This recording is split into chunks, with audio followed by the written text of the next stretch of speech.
해봅시다. 예수는 그 지혜와 키가 자라가며. 오늘 부분은 특별히 누가복음에만 기록되어 있는 예수님의 유년 시절에 관한 기록이 소개되고 있습니다. 우리 지난 시간에 살펴본 시므온과 한나가 예수님을 축복했던 그 기록도 누가복음에만 기록되어 있는 겁니다. 의사였던 역사학자요 사도 바울의 동력자였던 누가가 누구로부터 이야기를 들었을까요? 마리아로부터. 그렇죠? 마리아로부터 직접 들은 그러한 이야기를 이 복음서에 기록한 것으로 그렇게 알려진 오늘 본문에는 특별히 예수님의 유년 시절에 관한 간략한 소개와 함께 마리아와 요셉이 예수님을 예루살렘에 데려갔다가 잃어버렸어요. 며칠 뒤에 찾습니까? 사흘 뒤에 성전에서 찾는 그 사건을 기록하고 있는데, 오늘은 바로 이 말씀들을 통해서 주시는 몇 가지 신앙적 교훈을 한번 생각해 봅니다. 먼저 오늘 본문에 보니까 예수님은 그 지혜와 키가 자라갔다 라는 말씀이 나옵니다. 우리 40절 한번 봅시다. 시작.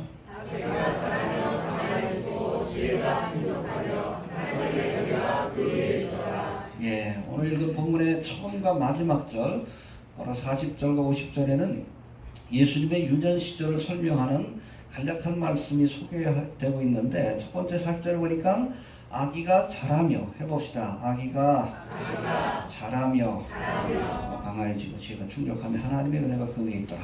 또 52절도 한번 봅시다. 시작. 예수는 그 지혜와 그 키가 자라며 하나님과 사람에게 더 사랑스러워 가시더라. 예, 뭐 같은 말씀이지만 조금 더 풀어서 설명했는데 해봅시다. 예수는 그 지혜와 그 키가 자라가며. 예, 그래서 40절과 50절에서 52절에서 공통적으로 나오는 한 단어가 있는데 뭐예요? 동사. 자라갔다라는 말씀입니다. 이 핵심이에요. 해봅시다. 자라가며. 예, 잘하셨습니다. 예, 여러분, 예수님은 성자 하나님으로서 이 땅에 찾아오셨지만 어린아기, 육신의 몸을 가지고 오셨기에 하나님의 사역을 감당하기까지는 자라셔야만 했습니다. 육신적으로도 또 지혜, 정신적으로도 또 영적으로도 성숙하고 성장해야, 그야말로 장성한 자가 되어야 비로소 하나님의 사역을 감당할 수 있다는 거예요. 해봅시다. 자라가셨다. 예. 여러분, 우리 그리스도 안에 은혜 받은 성도들도 곧바로 하나님의 사역을 감당하려고 하면 안 됩니다. 반드시 그 믿음과 영적인 성장을 위한 시간을 가져야 돼요. 어린아이에게 우리가 일을 맡길 수 없는 겁니다. 그래서 사도 바울의 말씀에도 초신자들에게 교회 중요한 직분을 맡기지 말아라. 왜? 믿음이 자라는 시간을 가질 필요가 있다는 거예요. 이해가 됩니까? 예, 우리가 비록 육신적으로는 또 뭐 지혜, 정서적으로는 또 지적으로는 성숙한 어른이 할지라도 믿음의 초보를 하는 영적인 유아 상태에서는 하나님의 사역을 감당할 수가 없습니다. 반드시 자라는 시간을 가져야 합니다. 해봅시다. 자라는 시간을 가져야 한다. 그럼 구체적으로 어떤 성장의 과정을 거치신 후에 공생애를 시작하셨는지 우리 한번 살펴봅니다. 먼저 키가 자라고 강하여졌다라고 말씀합니다. 해봅시다. 키가 자라고 강하여졌다. 예, 52절 40절에 나오죠. 이건 신체적인 성장을 의미합니다. 어린아이의 몸으로 하나님의 사명을 감당할 수는 없는 거죠. 우리가 주님의 사역을 감당하려면 육신적으로도 강한 자가 되어야 합니다. 사실은 제가 십자가 전도대에서 이렇게 교단에서 이렇게 선택이 돼가지고 러시아 단기 선교 사역을 1년 동안 다녀왔는데 별일 없었으면 몇 년을 더 연장을 했을 겁니다. 근데 몸이 안 좋아. 1년 내내 같이 간 우리 선교사님 갖고 왔던 파쿠를 먹었어요. 기관지가 안 좋아가지고. 환경이 바뀌다 보니까 굉장히 좀 육신적으로 힘들어가지고, 뭐 지금도 마찬가지 후유증을 앓고 있습니다. 여튼 주님의 사역을 감당하려면 육신적으로도 강해야 합니다. 그러기 위해서는 육신적으로도 키가 자라고 강해지는 육신적인 성장이 있어야 한다는 겁니다. 해봅시다. 강한 자가 되어야 한다. 또 또 이렇게 육신적으로 성장하시고 강한 자가 되셨을 뿐 아니라 그 지혜가 자라갔다라고 말씀합니다. 해봅시다. 지혜가 자라갔더라. 예, 40절 한번 다시 봅시다. 시작. 자기가 자라며 강하여지고 지혜가 충족하며 예, 키와 지혜가 자라가되 충족할 때까지 어느 정도 만족한 수준에 이르기까지. 알겠습니까? 여러분, 몸만 자라고 생각이 자라지 않으면 할 수 있는 일에는 한계가 있는 거예요. 그래서 우리가 우리 주님의 사역을 감당하려면 육신적으로도 성장했지만 우리가 생각하는 힘을 길러서 정신적으로도 성숙한 자가 되어야 합니다. 여기서 말하는 지혜는 소피아라고 해서 이런 스킬, knowledge, wisdom이라고 되어 있어요. 세상의 모든 것들을 그렇게 이해하는 지적인 능력이 자라셨다는 겁니다. 알겠습니까? 우리가 주의 종이 되려면 우리가 말씀만 하는 것 가지고는 부족해요. 세상을 보는 눈이 있어야 합니다. 그래서 부지런히 우리가 공부하고 배워서 정신적으로도 지혜의 면에서도 우리가 자라갈 수 있어야 합니다. 소피아가 자라야 합니다. 알겠습니까? 그런가 하면 하나님의 은혜가 그 위에 있더라. 40절 다시 봅시다. 시작. 그가 자라며 강하여지고 지혜가 충족하며 하나님의 나라가 그 위에 이르리라. 예, 키가 자랐다 육신적인 성장을 의미합니다. 지혜가 자랐다 정신적인 성장을 의미하는데 여기에다가 하나님의 은혜가 그 위에 더했다. 이건 영적인 성장이 일어났다는 거예요. 우리가 여러분 키가 자라고 지혜가 자라면 세상에서는 부족함이 없는 일꾼이 될 수 있습니다. 그렇죠? 육신적으로 강건하고 또 건전하고 판단할 수 있는 능력을 가지고 있으면 우리가 그 사람들을 얼마든지 세상에서 사용합니다. 그러나 하나님의 일꾼이 되려면 여기에다 한 가지 더 반드시 영적으로 성숙한 자가 되어야 합니다. 해봅시다. 영적으로도 성숙한 자가 되어야 한다. 기도와 말씀으로 날마다 그 믿음이 자라야 합니다. 그리고 하나님의 섭리와 경륜을 이해할 수 있는 영적인 안목이 있어야 되고 또 날마다 자신을 쳐서 복종시킴으로 사랑이라고 화평으로 참 충성자 비양성과 같은 성령의 열매, 거룩한 열매를 맺는 성숙한 하나님의 백성이 되어야 비로소 주님의 사역을 감당할 수 있는 거예요. 해봅시다. 육신적으로, 정신적으로, 영적으로 성숙해져야 한다. 예, 여기 한 가지 더를 말씀하시는데 한번 봅시다. 52절 한번 봅시다. 52절 시작.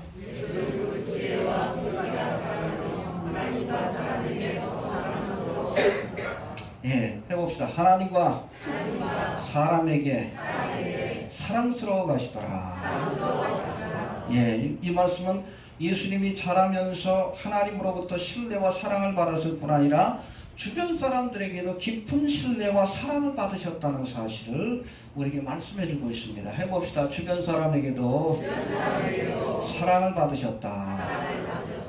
예, 여러분 예수님은 시간이 지날수록 육신적으로도 자랐고 정신적으로도 자랐고 영적으로도 자랐지만 거기 한 가지 더 사회적으로도 모든 사람들에게 그렇게 신뢰를 얻고 사랑을 받는 사회적으로도 성숙한 분이었다는 것을 우리가 알 수 있습니다. 알겠습니까? 이렇게 자라야 하나님의 사역을 감당할 수 있어요? 능력만 갖춘다고 되니까 우리가 지혜가 자랐다는 것은 어떻게 보면 IQ, 지식이 높아졌다는 뜻이고 사랑을 받았다는 말씀은 사회성 지수가 높아졌다는 거예요. 어떤 분들은 아무리 능력이 있어도 그야말로 소시오패스, 사이코패스처럼 주변 사람들을 이해 못하는 사람들이 있어요. 오히려 그런 사람들은 남에게 유익을 주는 것이 아니라 상처를 줍니다. 이해가 됩니까? 예. 주변에게도 우리가 사랑받을 수 있는 사회성 지수가 높아야 한다는 이야기입니다. 여하튼 자라가야 합니다. 해봅시다. 자라가야 한다. 예. 이렇듯 어엿한 성인으로 자라신 예수님은 사울과 다윗이 왕이 된 나이 몇 살에 왕이 됐어요? 30세입니다. 사울도 30살에 이스라엘의 초대 왕이 됐고 다윗도 헤브론에서 유다 왕이 된 나이가 30이에요. 그 후로 이스라엘 전역에 이제 온 지파에게 왕으로 인정받는 데는 또 몇 년의 시간이 걸렸지만 또 유대인들은 30살이 한 나이를 이미 인격적으로, 정서적으로, 사회적으로 완성된 나이로 그렇게 보고 있습니다. 아무튼 30세에 공생애를 시작하십니다. 해봅시다. 30세에 공생애를 시작하셨다. 30년 동안 육신적으로, 정신적으로, 영적으로, 사회적으로 성숙한 자가 되기 위해 애쓰시다가 때가 참에 본격적으로 공생애를 시작하신 거예요. 어찌 보면 여러분, 예수님께서는 3년간의 사역을 위해서 30년을 준비하신 거예요. 준비해야 합니다. 준비 없이 사역에 뛰어드니까 문제가 되는 거예요. 알겠습니까? 모세는 몇 년 동안 일했어요? 광야 40년 동안 이스라엘이 끌었죠? 그 일을 위해 몇 년을 준비했어요? 80년이에요. 그렇죠? 바로의 궁전은 40년 동안 교육받았잖아. 키가 자라고 지혜가 자라는 시간. 그리고 미디안 광야에서 영적으로 성숙하는 과정. 또 40년. 이 80이라는 나이가 되어서 이거 80년을 준비하고 몇 년? 40년을 일하는 거예요.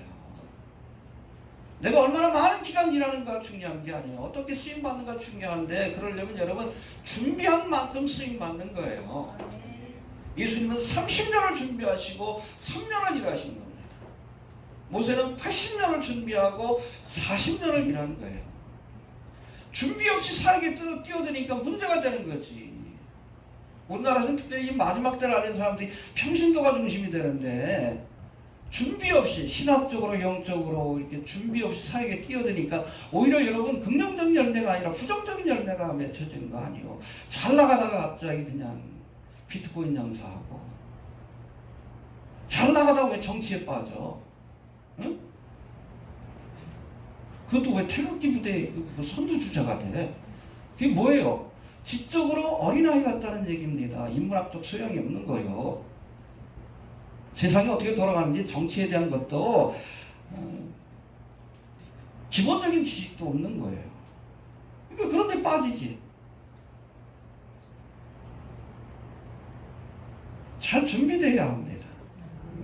네, 저도 뭐 마지막 때 알리는 사역을 이렇게 하면서 외국에 있는 사이트들을 뭐 많이 좀 참고를 합니다. 근데 거기 대부분 보면은 평신도 사역자도 있지만 전문적인 사역자들이 그 블로그들을 운영하는 곳들이 많이 있어요.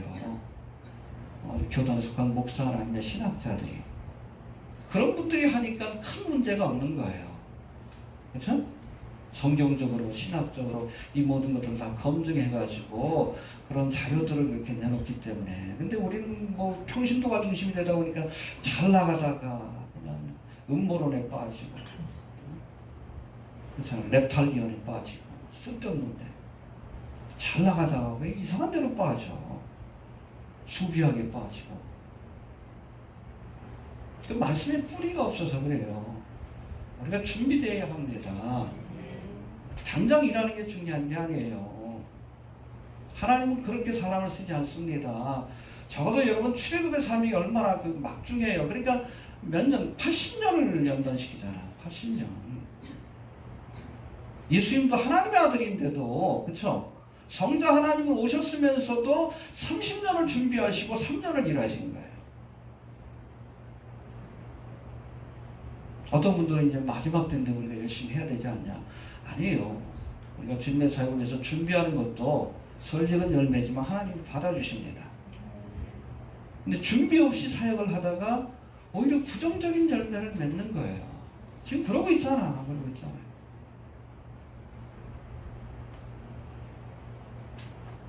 저도 뭐 사역을 시작한 지 벌써 8년째인데 그때보다도 오히려 더 한국교회가 잠자고 있어. 사역자들이 엉뚱한 길로 가니까 그런 거잖아요. 아니 그냥 기존교회에서도 마음을 확 닫아버리지. 야 저거 박사모들이구나. 태극기 부대구나. 야 저기 쫓아가다가는 괜히 또 그냥 피지 끌려가 뺨 맞겠다. 그런 생각이 드는 거지. 준비되지 않은 사역자들이 사역을 하니까 그렇게 되는 거예요. 해봅시다.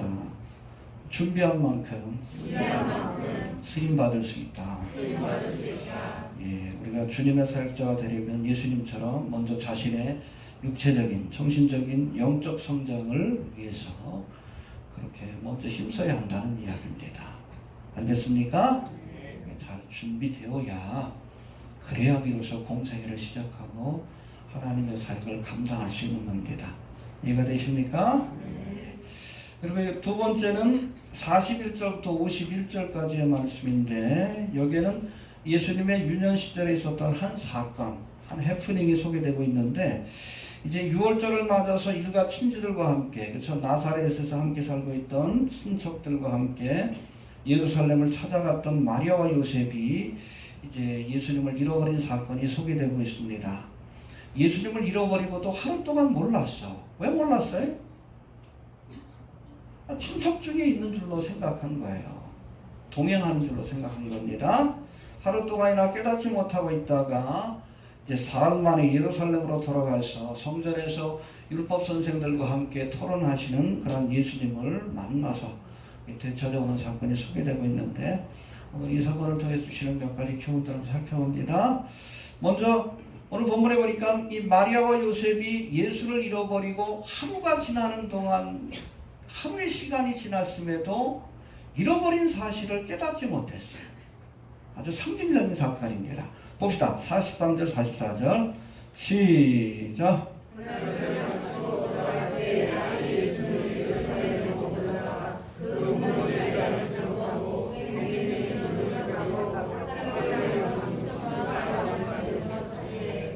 네, 만하루 24시간이 지나도록 예수님이 함께하고 잃어버렸다는 사실을 깨닫지 못하고 있었다는 겁니다.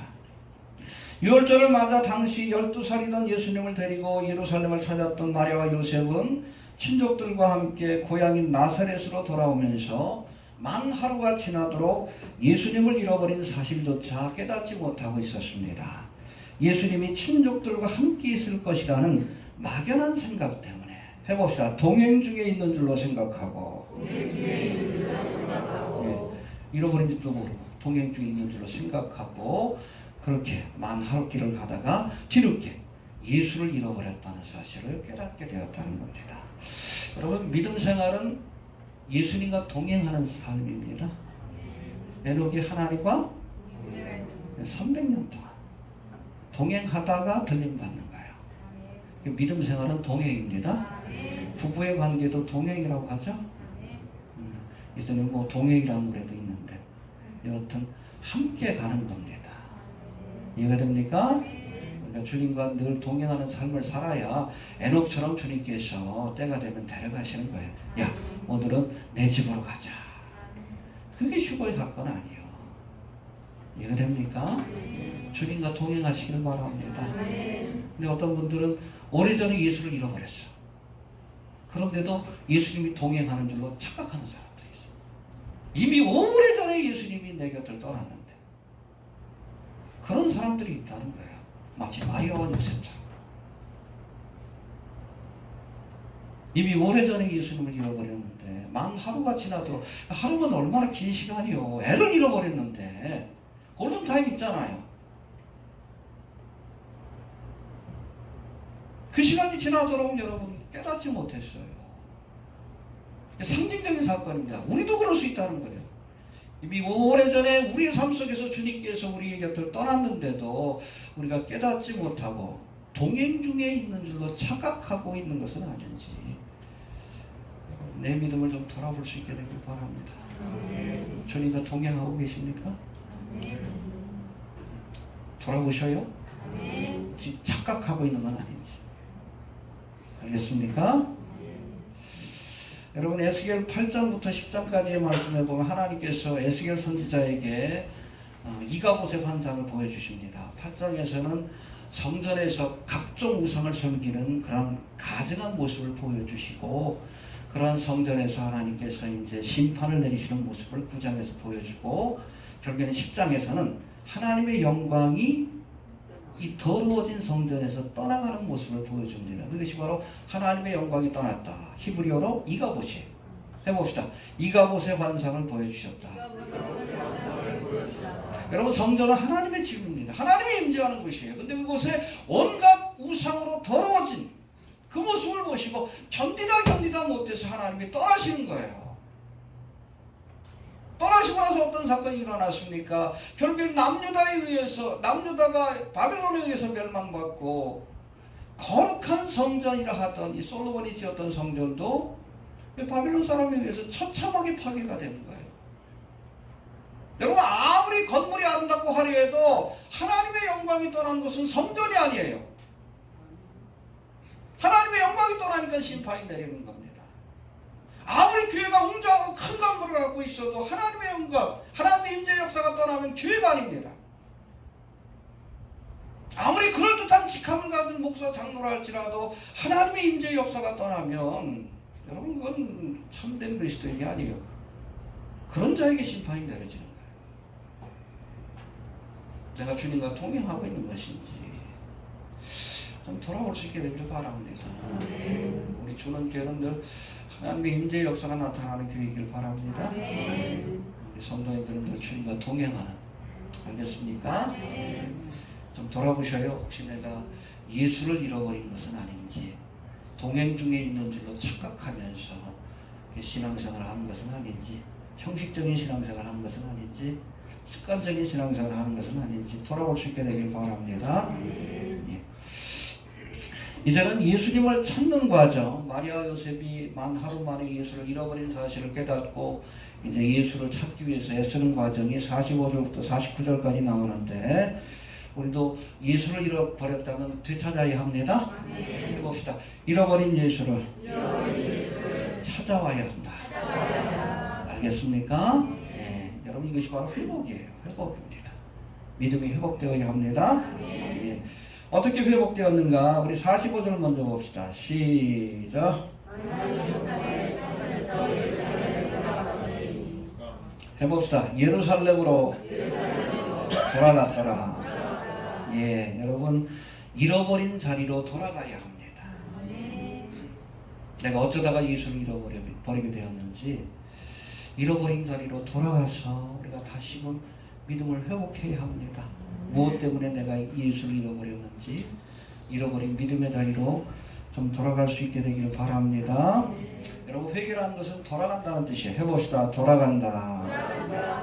세상 일락에 빠져 살다가 예수를 잃어버렸다면 내가 예수를 잃어버렸던 그 자리로 돌아가야 합니다. 탕자가 아버지의 집으로 돌아간 것처럼 우리가 잃어버린 자리로 돌아가야 믿음을 회복하고 축복을 회복할 수 있는 거예요. 이해가 되십니까?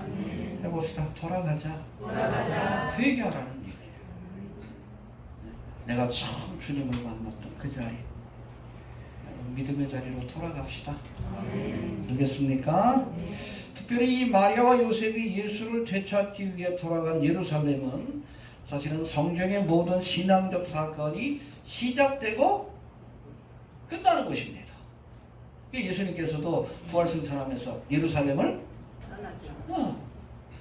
신앙의 사건이 시작되고 맞춰지는 곳이에요. 예루살렘이 맨 처음 어디에 등장해요?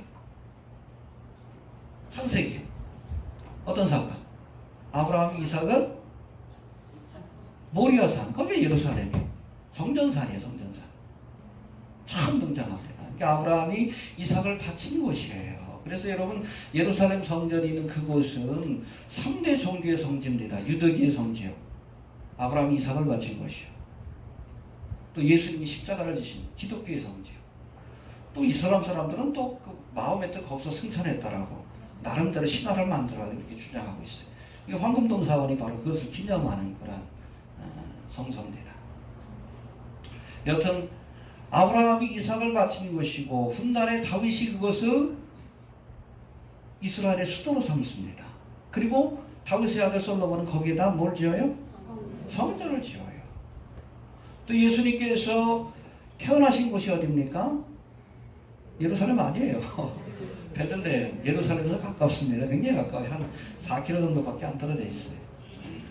거기서 태어나셨고 또 예루살렘에서 십자가를 지시고 태수의 사역을 완성하시고 거기에서 부활 승천하시면서, 그렇죠?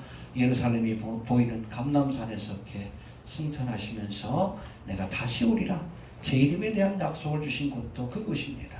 그리고 그곳에서 제자들이 주님의 약속을 붙들고 예루살렘을 떠나지 말고 약속하신 것을 기다려라. 기도하다가 성령 충만받고 교회가 처음 시작된 곳도 바로 예루살렘입니다. 장차 예수님께서 재림하실 때 어디 오셔요? 감람산에. 감람산으로 오셨다가 예루살렘 성으로 들어가시는 겁니다. 아무튼 예루살렘이 여기 성이 있으면 모리아산이 있으면 바로 옆에 감람산이 있어요. 예루살렘 성이 가장 잘 보이는 것이 감람산이에요. 그것을 보시면서 승천하시고 보시면서 내려오신 겁니다. 예수님이 초림하시고 나서 나귀를 타고 입성할 때도 감람산에서 입성하셨어요. 똑같은 과정으로 백마를 타고 감람산에 오신 예수님이 예루살렘 성전으로 들어가셔서 이제 천년왕국의 기간 동안 그곳에서 이 땅을 통치하게 될 겁니다. 할렐루야. 그러고 나서 천년왕국이 끝나면 이제 백보자 심판이 내려지고 그리고 나서 새하늘과 새 땅, 신천신지, 신천지 그럼 다 저거해가지고 어쨌든 좋은 건 이단들이 다 갖다 써. 새하늘과 새 땅이 이렇게 임하면 신부와 같은 어린 양을 위해 단장한 신부와 같은 그래서 새 예루살렘이 위로부터 내려올 것이다. 예루살렘으로 내려오겠죠. 새 예루살렘. 할렐루야. 그래서 아무튼 여러분 성경에서 신앙의 사건이 시작되고 끝나는 곳이 예루살렘입니다. 그곳에 가야 우리가 예수님을 만날 수 있어요. 예루살렘을 떠나지 말라. 알겠습니까? 네. 예루살렘으로 돌아갑시다. 우리가 마지막 때에 대해서도 얘기할 때 자꾸 우리 한반도 상황 이거 중요한 거 아니에요. 변방에 불과합니다. 우리가 관심 가져야 될 것은 중동의 상황, 예루살렘의 상황이에요. 마지막 때가 되면 예루살렘 혼치피 함장과 무거운 돌이 될 것이다. 그것을 들은 자들은 오히려 심판을 받게 될 것이다. 중동의 상황을 봐야 돼. 이 중동에 관한 기사 이렇게 올리면은 검색하는 사람들이 별로 없어. 응? 괜히 뭐 방탄소년단 글 올리면 한 10,000명씩 검색하는데 그게 중요한 게 아니에요. 방탄소년단이 중요한 게 아니에요. 대한민국의 정치 상황이 중요한 게 아니에요. 중동의 상황 언제 여러분 전쟁이 일어날지 모르잖아.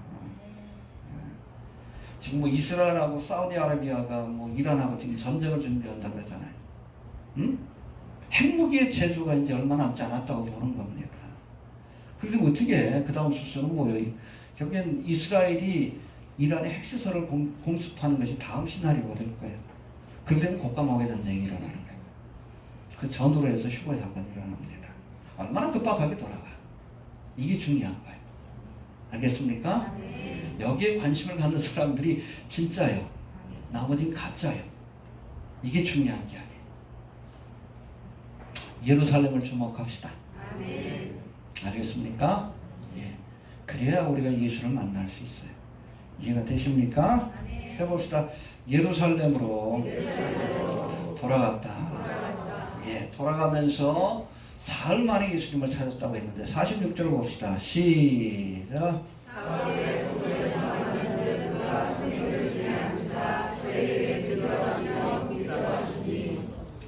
하루 만에 예수가 없어진 사실을 알고 예루살렘을 돌아가면서 이게 뭐 이틀 만에 찾은 거예요. 돌아갈 때는 얼마나 눈이 뻘겋겠어. 혹시 어디에 있나? 길거리에 혹시 있나?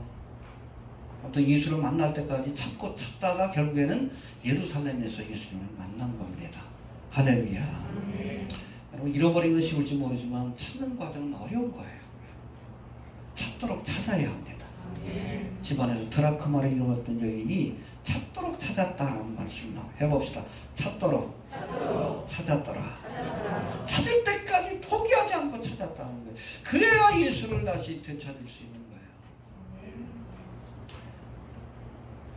찾을 때까지 찾읍시다. 믿음 생활을 하다가 잃어버렸다면 우리가 믿음을 되찾을 때까지, 예수를 되찾을 때까지 포기하지 않기를 바랍니다. 예, 그리고 어디에서 찾았습니까? 성전에서. 해봅시다. 성전에서. 예루살렘으로 돌아가 사흘 동안 헤매이던 마리아와 요셉이 이제 성전에서 율법 선생들과 함께 말씀에 대해 토론하시는 예수님을 만날 수 있었는데 이 모습을 본 마리아가 얼마나 기가 막혀, 그렇죠? 응? 부모는 지금 눈이 뻘개가지고 찾고 다니는데 이게 뭐라고 합니까? 아이야 어찌하여 우리에게 이렇게 했느냐, 못된 놈아, 그런 거지. 그랬더니 예수님이 고분고분하지 않았어요. 뭐라고 대답하십니까? 어찌하여 나를 찾으셨나이까? 내가 아버지의 집에 있어야 할 줄 모르셨나이까? 오히려 반문하시죠. 49절 한번 봅시다. 시작.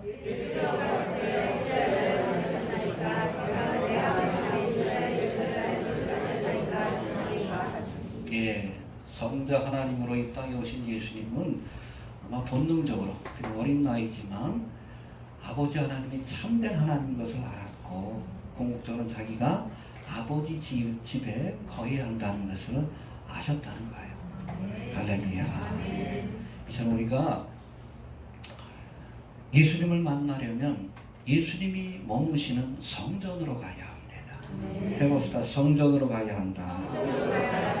성자 하나님이신 예수님은 아버지의 집, 즉 성전에 머물러 계시기 때문에 그렇습니다. 여러분, 예루살렘 성전은 AD 70년 로마에 의해서 파괴되었지만 예수님은 오늘도 피로 값주고 사신 이 시대의 성전, 이 시대의 성전이 뭐예요? 교회입니다. 교회에 머물러 계심을 기억할 수 있게 되길 바랍니다. 교회의 머리가 되신다고 했어요. 이해가 되십니까? 해봅시다. 교회에 계신다. 예수를 만나려면 아무도 안 돼 가면 안 돼요. 주님의 말씀이 바르게 선포되고 임재의 역사가 나타나는 교회로 찾아와야 합니다.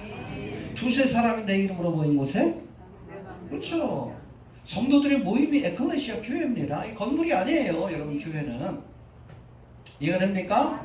이건 예배당이에요. 예배당이지 교회가 아니에요. 이 모임 자체가 두세 사람이 예수 이름으로 모인 곳, 이곳이 교회입니다. 성도들이 이렇게 찬양하고 말씀을 듣고 예배할 때에 주님이 임재하십니다. 이곳에 나와야 예수를 만날 수 있는 거예요. 알겠습니까? 해봅시다. 아버지 집에 가야 한다. 예, 성전으로 나아가야, 이 시대의 성전인 교회로 나아가야 우리가 예수님을 만날 수 있습니다. 예. 그리고 이렇게 예수님을 찾은 뒤에 오늘 51절에 보니까 예수께서 한 가지로 내려가사 나사렛에 이르러 순종하여 받으시더라, 이 말씀이 나오는데 51절 한번 봅시다. 시작. 예수께서 한 가지로 내려가사 나사렛에 이르러 순종하여 받으시더라. 예, 여기 보니까 한 가지로 함께 내려갔다는 겁니다. 말로는 내가 아버지 집에 있어야 할 줄 알지 못하셨나이까. 물론 궁극적으로는 예수님이 성전에 머물러 계실 겁니다. 그러나 지금은 어떻게 해요? 나사렛에서 내려가 부모의 말에 순종했다라고 말씀합니다. 왜? 때가 될 때까지.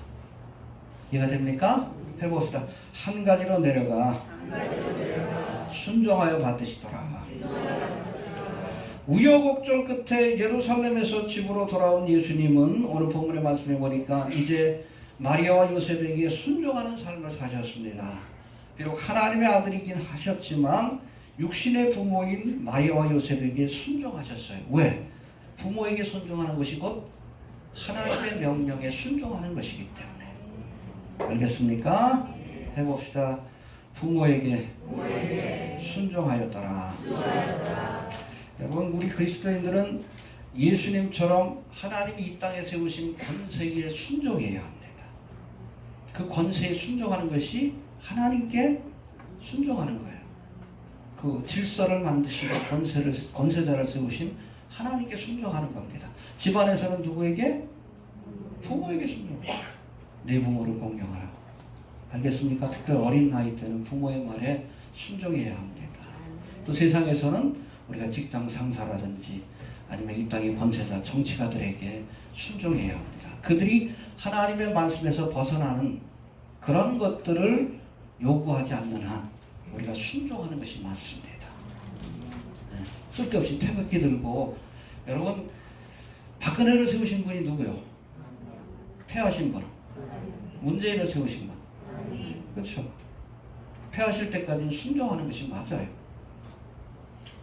이해가 됩니까? 쓸데없이 문재인은 뭐 그냥 탄핵시켜야 된다. 이건 여러분 하나님을 대적하는 거예요. 알겠습니까?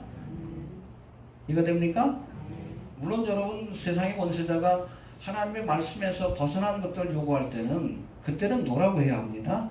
차별금지법 우리가 노라고 해야지 다. 이슬람 침탈 막아야죠. 그러나 하나님 세우신 권세 자체를 부정해서는 안 되는 거예요. 이해가 됩니까? 네.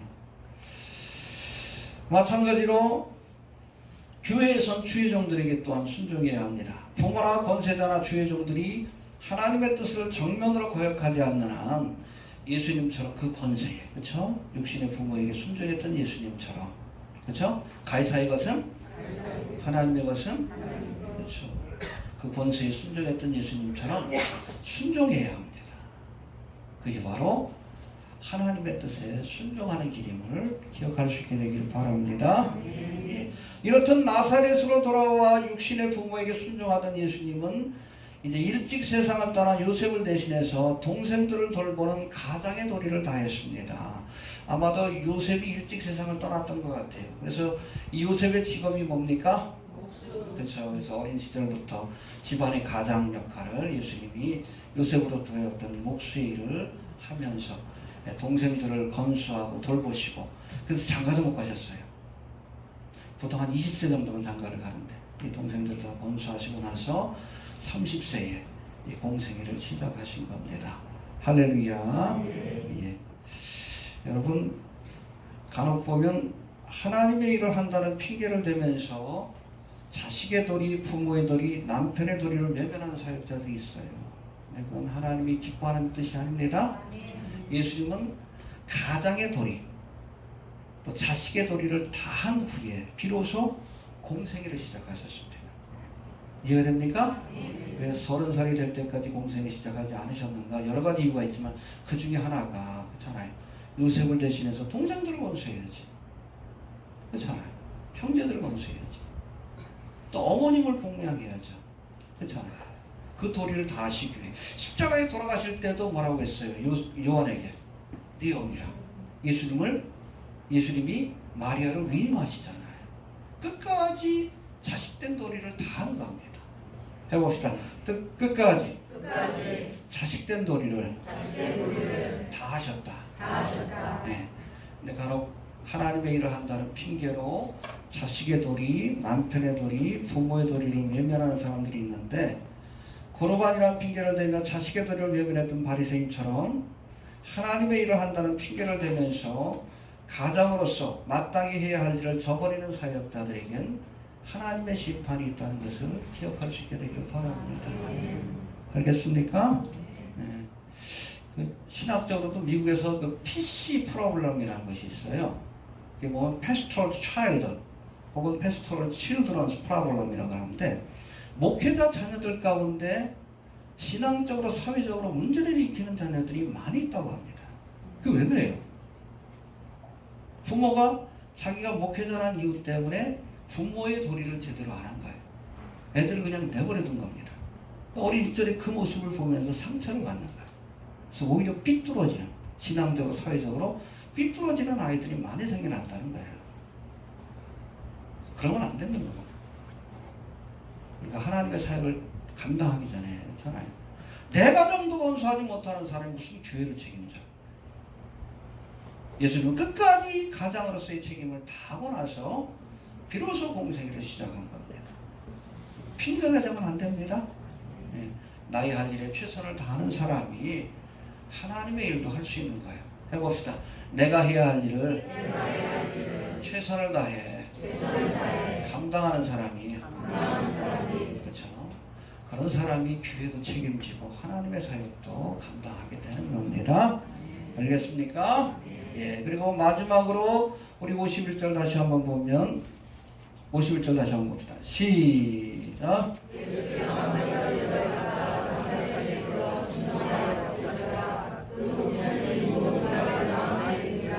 해봅시다. 모든 말은 마음에 두니라.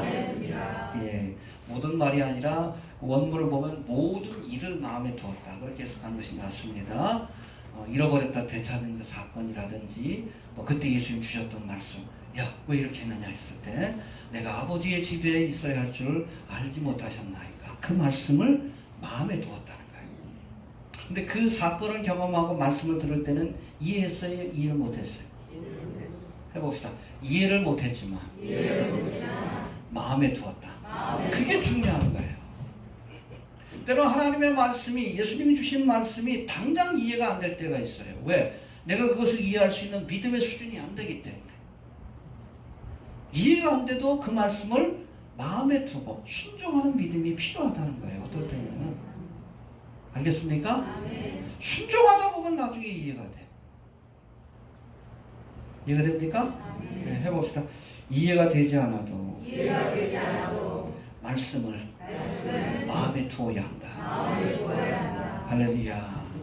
이렇게 마음에 두고 그 말씀을 묵상하다 보면 나중에 이해가 되는 거예요. 내 믿음이 자란 게. 알겠습니까? 이렇게 마음에 두고 있다가 누구에게 전해준 거예요?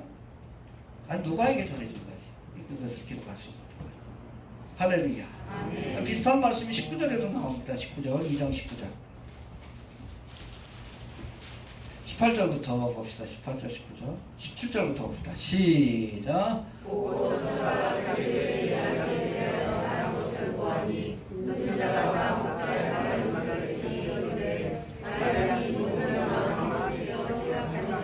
예, 예수님이 태어날 때 목자들이 와가지고 천사들이 우리에게 구세주의 탄생 소식을 알려주어서 우리가 여기까지 왔다고. 그 전해준 말, 천사들이 했던 말을 마리아가 마음에 생각하고 그 말씀을 마음에 간직하고 있다. 그게 중요합니다. 하나님 주신 말씀을 마음에 간직해야 합니다. 소홀히 여기지 마시고 간직하고 그 말씀에 순종하는 믿음을 보이는 자, 그런 자가 주님 앞에 쓰임받게 될 줄로 믿습니다. 예, 정리합니다. 예수님은 잘하셨습니다. 해봅시다. 잘하셨다. 뭐가 잘하셨어요? 키가 잘하고 지혜가 잘하고. 육신적으로도 우리가 지적으로도 성숙해야 합니다. 그리고 영적으로도 믿음이 잘하셨습니다. 할렐루야. 사회적으로도 사람들에게 사랑받는 자가 되셨습니다. 이렇듯 영육간에 성장하신 예수님은 30세까지 가정에서도 가장의 도리를 다한 뒤에 그렇게 공생애를 시작하셨습니다. 결국 30년을 준비하시고 3년 동안 일하신 거예요. 주님의 사역을 감당하려고 하는 자들은 여러분 때를 기다리면서 믿음의 성장을 위해 애써야 합니다. 준비한 만큼 쓰임받게 되는 겁니다. 준비하지 못한 상태에서 쓰임받으면 잘못하면 그릇이 깨져요. 이해가 됩니까? 예. 마리아와 요셉은 예수님을 잃어버리고도 하루 동안 이 사실을 알지 못했어요. 동행 중에 있는 줄로 생각했다는 거예요. 습관적인 믿음을 갖고 있다 보면 이미 오래전에 예수를 잃어버렸는데도 그걸 깨닫지 못할 때가 있다는 거예요. 내 믿음을 좀 돌아볼 수 있게 되길 바랍니다. 내가 주님과 동행하는 삶을 살고 있는지, 아니면 이 시간 예배를 드리러 나와서도 혹시 습관적으로 이미 예수님이 떠났는데도 습관적으로 예배하고 있는 건 아닌지.